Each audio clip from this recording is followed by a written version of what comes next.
Chapter 16. Observe the month of Abib, and keep the Passover unto the Lord thy God. For in the month of Abib the Lord thy God brought thee forth out of Egypt by night. Thou shalt therefore sacrifice the Passover unto the Lord thy God, of the flock and the herd, in the place which the Lord shall choose to place his name there. Thou shalt eat no leavened bread with it.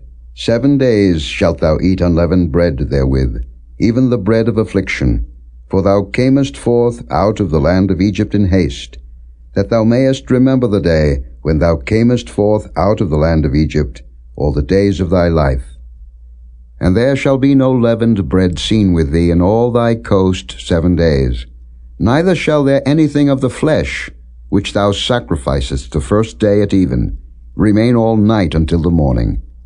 Thou mayest not sacrifice the Passover within any of thy gates, which the Lord thy God giveth thee, but at the place which the Lord thy God shall choose to place his name in, there thou shalt sacrifice the Passover at even, at the going down of the sun, at the season that thou camest forth out of Egypt. And thou shalt roast and eat it in the place which the Lord thy God shall choose.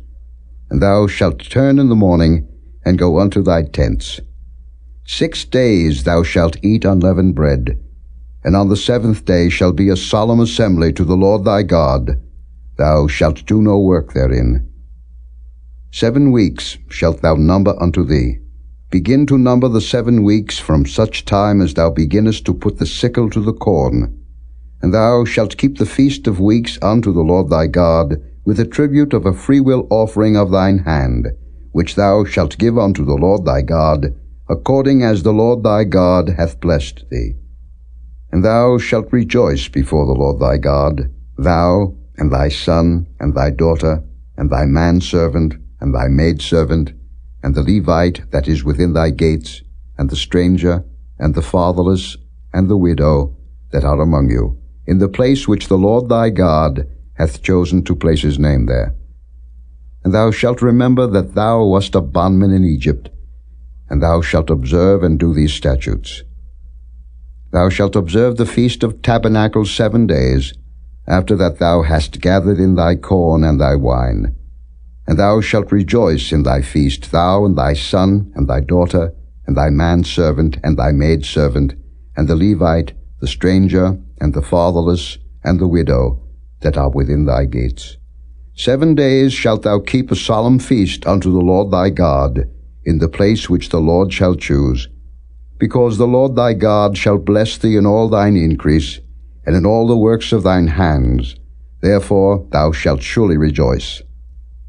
3 times in a year shall all thy males appear before the Lord thy God, in the place which he shall choose, in the feast of unleavened bread, and in the feast of weeks, and in the feast of tabernacles, and they shall not appear before the Lord empty. Every man shall give as he is able, according to the blessing of the Lord thy God, which he hath given thee. Judges and officers shalt thou make thee in all thy gates, which the Lord thy God giveth thee, throughout thy tribes, and they shall judge the people with just judgment. Thou shalt not wrest judgment. Thou shalt not respect persons, neither take a gift, for a gift doth blind the eyes of the wise, and pervert the words of the righteous. That which is altogether just shalt thou follow, that thou mayest live, and inherit the land which the Lord thy God giveth thee. Thou shalt not plant thee a grove of any trees near unto the altar of the Lord thy God, which thou shalt make thee. Neither shalt thou set thee up any image, which the Lord thy God hateth.